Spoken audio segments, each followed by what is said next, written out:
रात के 12 बजे खबर आती थी कि तेजस्वी यादव किसी सरकारी अस्पताल में घुस गए हैं और तेजस्वी यादव जाकर वहां पर औचक निरीक्षण कर रहे हैं।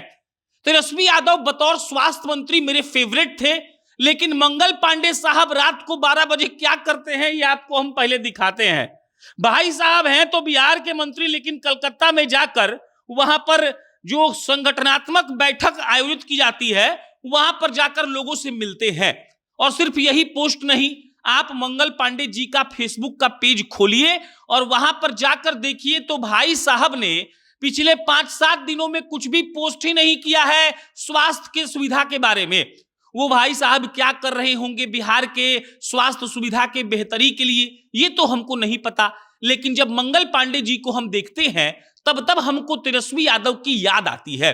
तेजस्वी यादव बतौर स्वास्थ्य मंत्री बढ़िया इसीलिए थे क्योंकि वो समझा कर रखते थे अस्पताल के पूरे मैनेजमेंट को कि हम कभी भी आ जाएंगे और अगर हम आ गए और हमको कहीं भी लापरवाही दिखी तब तो आपकी खैर नहीं है।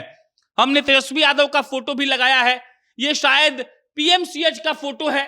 रात को 12-1 बजे तेजस्वी यादव जब उप मुख्यमंत्री भी थे और स्वास्थ्य मंत्री भी थे तब भाई साहब पहुंचते थे और स्वास्थ्य मंत्रालय का जितना बढ़िया से देखभाल उन्होंने किया उतना बढ़िया से कोई भी स्वास्थ्य मंत्री देखभाल नहीं कर पाएगा।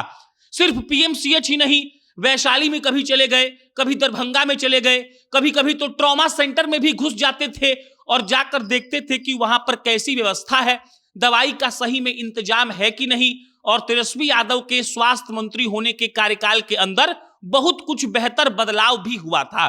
नियम लग गया था कि अस्पताल के मेन गेट के पास ही आपको एलसीडी लगाना है और लिखे रहेगा उस पर कि आपके पास कौन सा दवाई है, कौन से डॉक्टर साहब की ड्यूटी कितने बजे है ये भी लिखा रहेगा।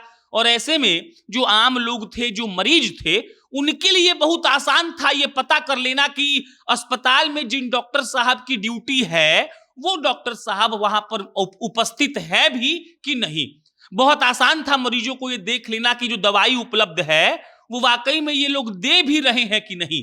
और इन सब बातों से जो बिहार के मरीज थे, जो छोटे लोग थे जिनके पास पैसा नहीं था, जिनकी तादाद बिहार में बहुत ज्यादा है, उन लोगों को तकलीफ कम हो रही थी। लेकिन देखिए जब 25 का रिजल्ट आता है, जनादेश मिलता है जदयू और भाजपा को, तो फिर से मंगल पांडे जी को स्वास्थ्य मंत्रालय का जिम्मा मिलता है। एक तो हमको ये समझ नहीं आता कि मंगल बाबा को स्वास्थ्य मंत्री ही बार बार क्यों बनाया जाता है, उनका कौन सा एक्सपर्टीज इसमें है। कई सालों से वो स्वास्थ्य मंत्री हैं, जब जब एनडीए की सरकार रही है तब वो स्वास्थ्य मंत्री हैं और मंगल पांडे साहब ने बतौर स्वास्थ्य मंत्री क्या किया है ये हम सब अच्छे से जानते हैं।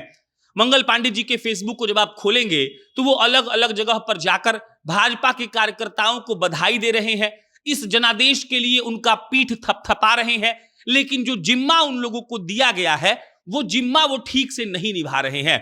लमसम 28 दिन हो गया है सरकार बने हुए, रिजल्ट 14 तारीख को आया था, आज 11 तारीख है। 26-27 दिन के बाद भी अभी भी भाजपा के मंत्री जी लोग जश्न से बाहर नहीं निकल पाए हैं कि उनकी इतनी बड़ी सरकार कैसे बन गई, 200 से ज्यादा सीट उन्होंने कैसे ला दिया।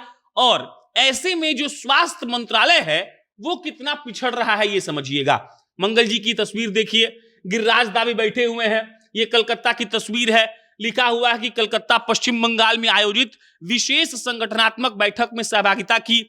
इस महत्वपूर्ण बैठक में माननीय राष्ट्रीय महामंत्री श्री सुनील बंसल जी, सह प्रभारी श्री अमित मालवीय जी, संगठन महामंत्री श्री अमिताभ चक्रवर्ती जी, सबका नाम लिखा हुआ है। और वेस्ट बंगाल में अभी ये सब क्यों हो रहा है ये हमको बताने की जरूरत नहीं है, वहां पर चुनाव है और चुनाव में सब लोग अब जो नजदीक के लोग हैं वहां पर जाकर अपना अपना जलवा दिखाएंगे। ऐसे में हम जैसे पत्रकारों को तेजस्वी की याद आती है इसीलिए क्योंकि तेजस्वी यादव जब स्वास्थ्य मंत्री थे तब उन्होंने बेहतरीन काम किया था।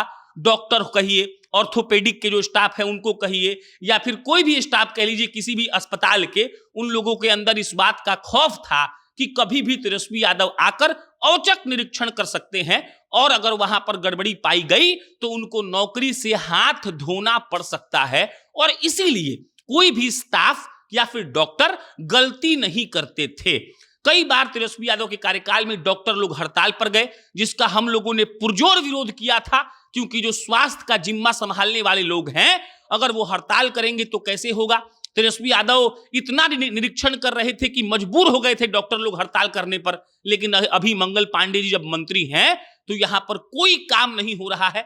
स्थिति ऐसी है कि महिलाओं के साथ, बुजुर्गों के साथ, बच्चों के साथ डॉक्टर बदसलूकी भी करते हैं, वहां के स्टाफ उनको दवाई भी नहीं देते हैं, खूब बढ़िया से जांच भी नहीं होता है और सब कुछ ऐसे ही चलता ही रहता है।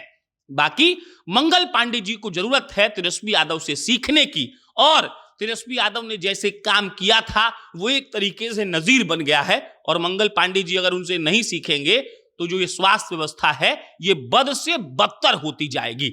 आपका इस पर क्या विचार है, कमेंट बॉक्स में बताइएगा। मेरा नाम प्रशांत है, बहुत बहुत धन्यवाद।